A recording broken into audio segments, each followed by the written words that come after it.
Welcome back, everyone. Thanks for joining me again for another incredible conversation. Today, we are diving all in with Hilay. She is a feminine spirituality coach who works with female entrepreneurs, coaches, healers, and women who are ready to fully claim their authentic power. She is trained in feminine embodiment, neurolinguistic programming, authentic relating and circling, and behavioral psychology. Hilays Journey started out in corporate America in 2016.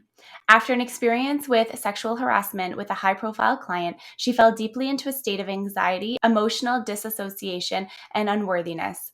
Within 2 years, she quit corporate to find herself and then spent nearly a year traveling, working in hostels and restaurants, and searching for soul purpose. She didn't officially find what she thought she was looking for and felt the pressure of returning to normal life for the sake of her conservative immigrant parents. Because of this, she returned back to the 9-to-5 with a side hustle in health and wellness until she was called to feminine spirituality. In pursuing her passion, she was able to create a 6-figure coaching business in less than 1 year. We talked all about soul purpose in this episode and how to really tap in to our soul potential and all that comes with it, all of the shadow work that comes with it as well. So I'm so excited for you to join me on this conversation. You're going to love her. She has so much to share, so much wisdom, so much knowledge. Let's dive on into this conversation. Hello, Hilay. Welcome to the podcast. I'm really excited to have you here today. Thank you so much. Thank you for having me. I'm happy to be here. Of course, of course. I would love if you could start everyone off just by sharing a little bit about the journey that's brought you to where you are today. Oh my gosh, it's like, where did my journey even start? But I like to think it began in corporate. So I was one of those people that did all the right things, checked off the boxes. I graduated early, got a job, climbed the corporate ladder, and I had a moment. I'm like, this is it. This is what I've been working for. And I just felt so anxious all the time. I didn't really understand why. I didn't get that it was so out of alignment with my truth, my purpose, my soul's authentic expression. It just wasn't that. And the anxiety eventually even turned into numbness. I stopped feeling anything. I wasn't even happy. I wasn't sad. I just felt nothing for a long period of time until I took a big risk and quit my job to travel. And it wasn't like I had all the answers. There was no clarity in that moment. I thought it was all the downloads are going to come through. But I was just lost. I took the risk, I took the step, and little by little, the answers started to come through. I was able to get more in alignment with myself, figure out what I wanted, what felt good for me. And I always think there's this moment where I was traveling and I was sitting on top of this boat, going from one island to another in Bali. And I was thinking to myself, oh my gosh, I can breathe. I feel so good. And I didn't realize how deep of a hole I was in until I got out. And I knew what it meant to feel alive again.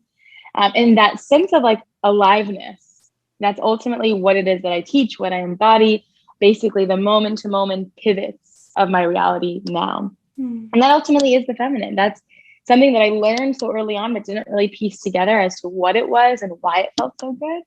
But ultimately, that's what it is, learning how to be so in touch with yourself, your truth, moment to moment, and chasing what makes you feel most alive.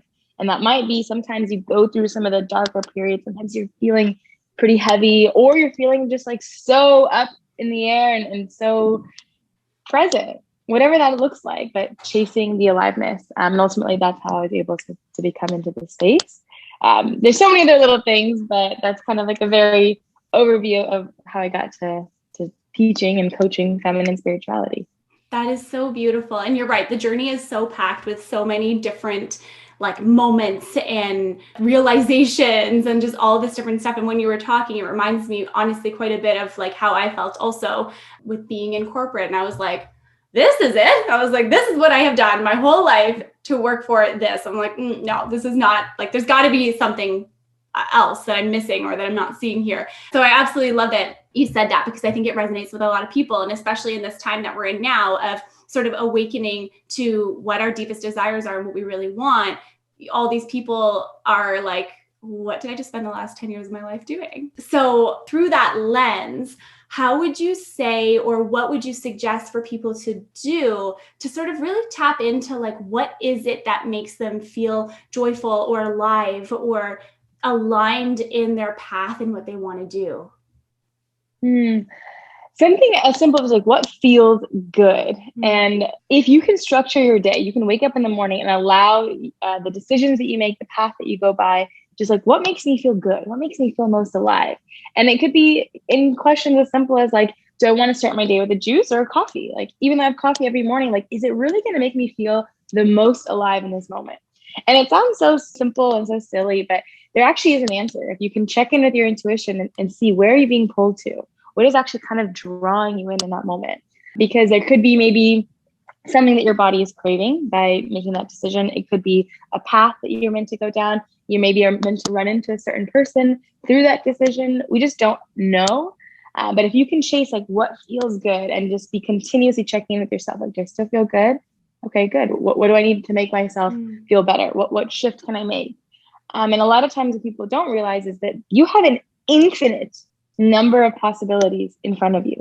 Like you could just make one small shift and it could put you back into alignment. It doesn't always need to be like quit your job, move cross country, dump your boyfriend. Like you don't need to make the big things. There's these slight pivots. And what is that? Can you feel that? Can you notice how to move with that and just be responsive? It's a constant dance that we have with our reality. And if you can make those small shifts, that's more than enough.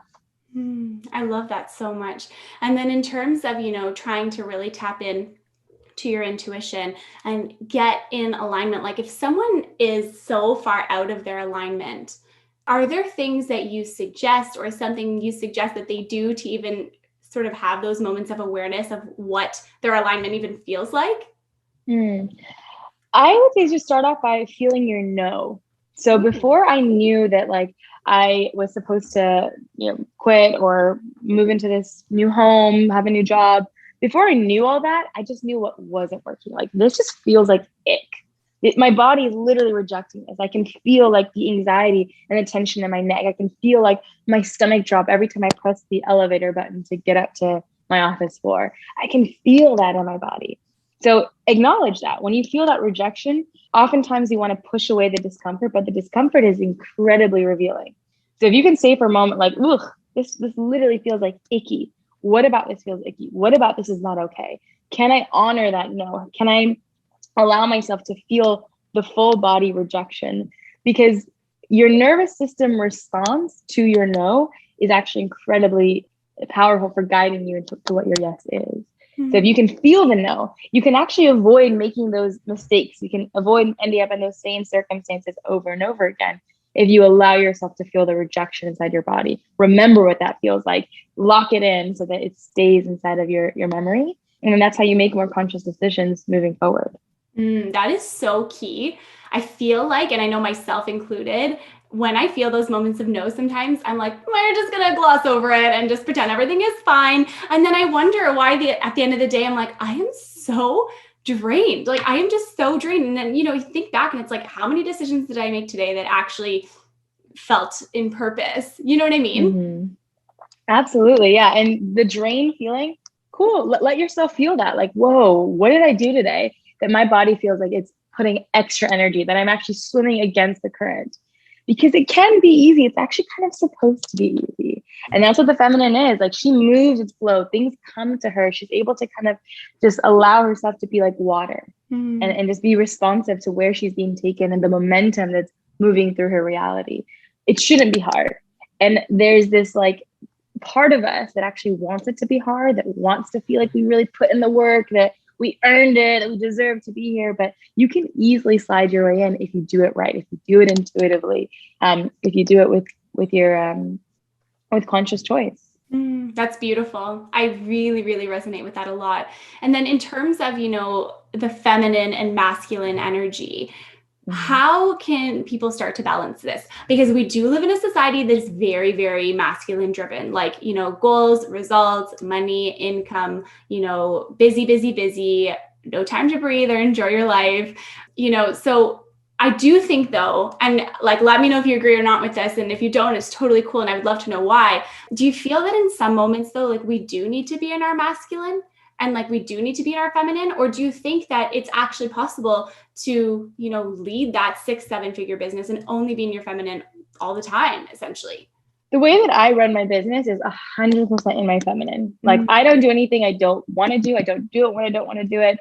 I structure everything on pleasure and what really feels good. And truly, this is why I have a 6-figure business, is when I switched into that. When I was trying to hustle and like create a regimen, it was so exhausting. And I was like running up against the wall. I hated what I was doing. I was working way too long of hours that I was burnt out at the end. And I kind of would almost like dread sessions. Like, I don't have any more energy to give. Like, what am I doing? So my business now is 100% run in my feminine. And this is why I teach other coaches. Like, I have new coaches that I work with.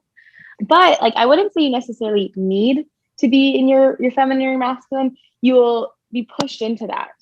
So there might be a circumstance or a relationship where you step into your masculine a little bit more. Like when I am with my younger brother, my younger cousins, like I kind of step into the caretaker and the protective, and like my eyes are always moving. I'm more in that role naturally. I'm pushed into that space. In certain relationships, you can find that you go back and forth between masculine and feminine, depending on the environment, depending on your levels of comfort and what the familiarity could be. But you can choose. If you feel more aligned with your feminine, drop into it, slow down.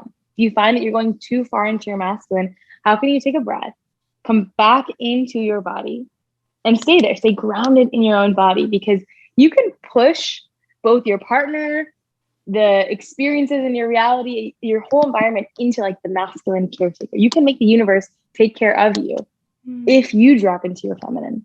So there's an interplay with everything around us. But if you want to be in your feminine, you want to feel good, you want to prioritize pleasure, when you do that, naturally, your counterpart is going to be able to respond in that way. And so that's why I feel like I've been given so many gifts by the universe. I am able to have more of that communication, because every time I sink back down, something comes through. A sign comes through, an answer comes through, the direction, the how just magically arrives. So it's magic. It really is. And all you have to do is go back to yourself and it'll respond.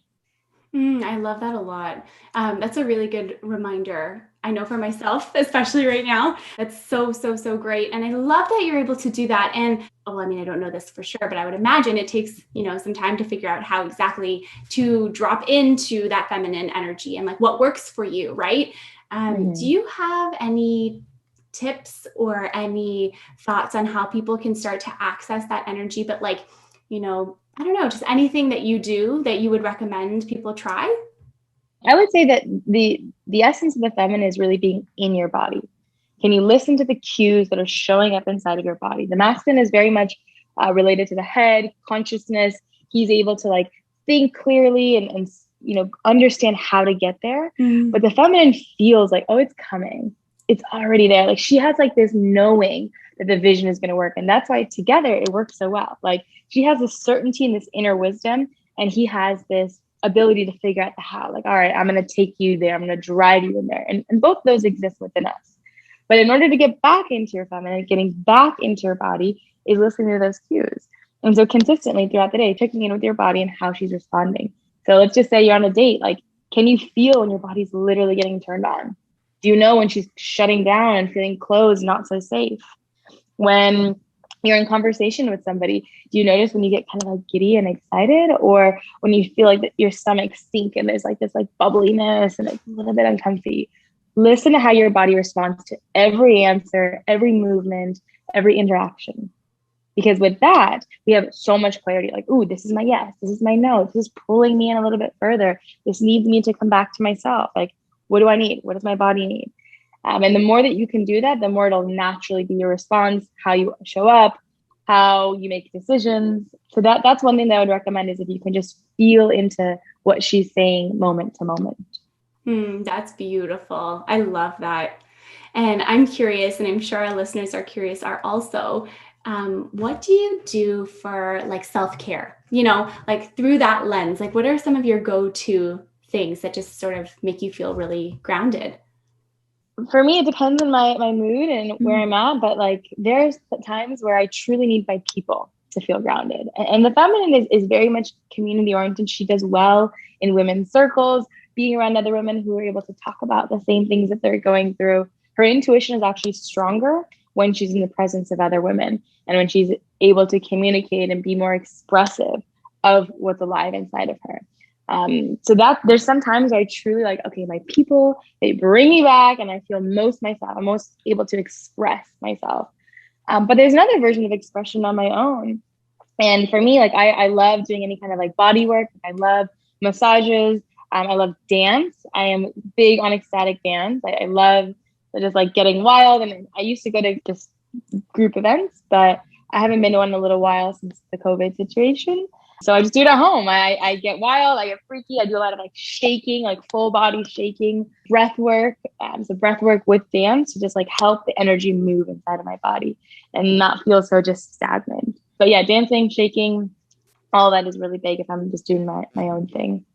I love that. That's so much fun. And I think too, like, I love when people are able to tap into like that side of them, because I've tried so many times and I feel silly. You know what I mean? Like sometimes I'm just like, okay, I'm like, thank God nobody can see me or is watching right now because it just feels so silly. But it's like a block, you know?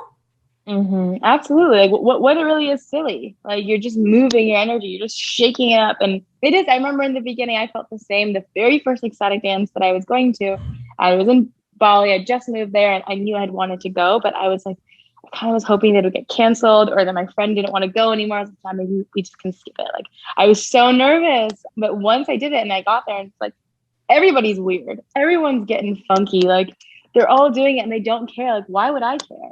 And so I think that environment helped push me into just letting loose all the way. And then now when I do it on my own, I'm just like, I do it in front of the mirror. I like to like watch myself, like get silly, like see everything like jiggle all around, like see how even my cheeks move. It feels good to see that and to see myself in that way. I love that so, so, so much. I feel like that is like the perfect definition without saying it of like full self-embodiment of like everything that you are, because so many people have such like an adversity to like seeing themselves in like, you know, an imperfect way, which can make things very difficult, right? Because it makes us feel like we have to be and do and act in a certain way, and like that's not necessarily the truth. Absolutely. And that is a lot of the work that I teach like in my course.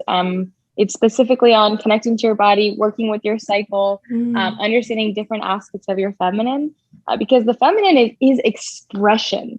Like she's liveliness, she is color, she is love. How can she exude love? Because when she does that, like she is light. And if you ever imagine, like if you're at a concert or just like a live music event and you see a woman just like feeling herself, like she's doing good, she's just like in the zone and you cannot stop looking. It's just like, it just captivates you. It's magnetic. It draws you in. Like she is light. And that ultimately is the feminine, that when she's embodied in her truth, what feels good and her pleasure, you cannot stop looking at it. It's just so beautiful. And it truly is magnetic. It pulls in all the energy around. So if you can do that, if you can bring yourself to that space, you can attract whatever it is that you want. Like people want to be around that. Other energies, money wants to be around that. Opportunity is more drawn to you when you are embodied in your sense of self and in your pleasure. That is so true. It's such a good point. It really, really is, because when you're on that higher vibration, it's on another level. Like it quite literally is on another level. What are your thoughts on, you know, if you're in maybe like a lower vibrational sort of state or feeling or something like that? Like, are there things that our listeners can do to bring them back up into that higher vibe? I know you said some of them, but I'm just curious if you have any other thoughts. I would mainly say if you are in a lower vibe, less of like trying to like pull yourself out of it and do something to curb that. Stay in that for a moment. So one practice that I teach everybody right away is video journaling. And basically what that is that when you're in that low vibe place, it's like, where's this coming from? Maybe you can't understand the energy or you just want to move through it. I record myself. So I'll sit in front of my phone or my laptop and I hit record and I decide on a time frame. I said, okay, I'm going to give myself 14 minutes. And for the next 14 minutes, all I'm going to do is just be here with myself. Stay present. If I need to just sit here and stare at the camera, I'll do that. If I need to cry, I'll cry. If I want to just ramble and complain and vent, if I need to just like scream and just go crazy, do whatever I need to do. If I need to shake, dance, giving yourself that container, that safe space to go all in and to dump everything into that space. And when the time is up, wrap it up, it's done, and it's over with. But when you have this conscious, like, okay, this is what I'm going to give myself, there's a part of you that's able to unleash more deeply. Like you get to let it all go, knowing that there is an end date and there's an end point when there is a sense of completion.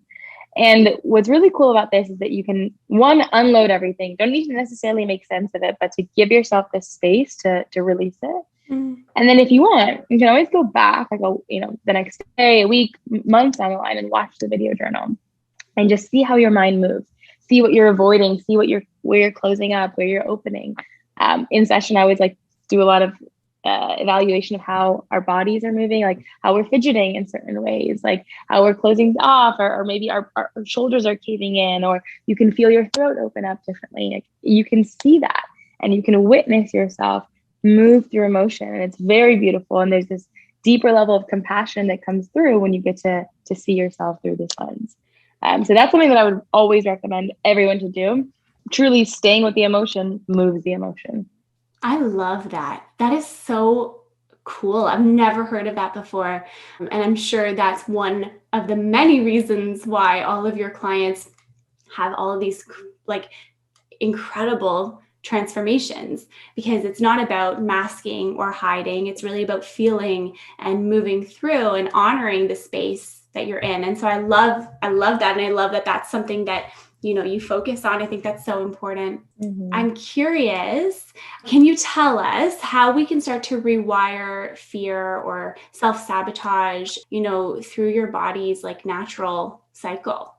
Through our cycles, we have a lot of concentration on when we're bleeding, like we're PMSing, we feel tired, we feel cranky, all that kind of stuff. But there is a big part of us that's going through a death and release. So we're purging a lot. We're getting rid of energies that's not fitting anymore. And even our PMS symptoms of things that are making us more agitated, those are cues to what needs to be written, what no longer is serving us, what we're hanging on to, these old patterns. So this is part of what I teach is learning how to work with your cycle and knowing, okay, this is the time where I'm actually letting go of stuff. This is the time where the answers are coming through. This is the time where I have more clarity in my vision and can make a commitment. This is the time where I'm playing around with my reality and seeing what I like, flirting with my options. So all of that exists. But if you can be more in sync with your body, and when your body is already like in that rhythm, the answers just come way quicker and way more naturally. Mm-hmm. So that's part of what I do in helping you figure out what that is, and being able to trust that when you're in a mood or you're not feeling good or your body's just saying, oh, we're not about this, there is some clarity there. There's some truth there, so we can honor that and work with that. Because during certain windows, you're naturally able to let go of those energies. So when we are bleeding, we are naturally more capable of purging some of that. So if those fears are coming up, the self-sabotage is showing up in that space, it's more natural to be able to let it go in this time. Oh, that's really interesting. I didn't really think of it that way. Of course, like you go through your cycle every single month, and of course it would make the most sense for it to be a purge and like a rebirth all at the same time. I've talked to a lot of different people and heard a lot about, working with your cycle and like doing specific things at specific times, like that kind of thing. Not fully something that I've ever really explored myself, but I feel like it's such an amazing concept because I'm one of those people that really packs on a lot of stuff in my day. Like I really do. I have a service-based business, so I have deliverables to people, right? And so there's times where I'm just like, I am absolutely exhausted and I don't even know why. And, really making space for that. So you've given me a lot to think about just by you sharing your amazing light with all of us. So thank you for that. Oh, good. Yeah. I love that. Yeah, we are cyclical. Like, we try to compare ourselves to the masculine, and the masculine is very much linear.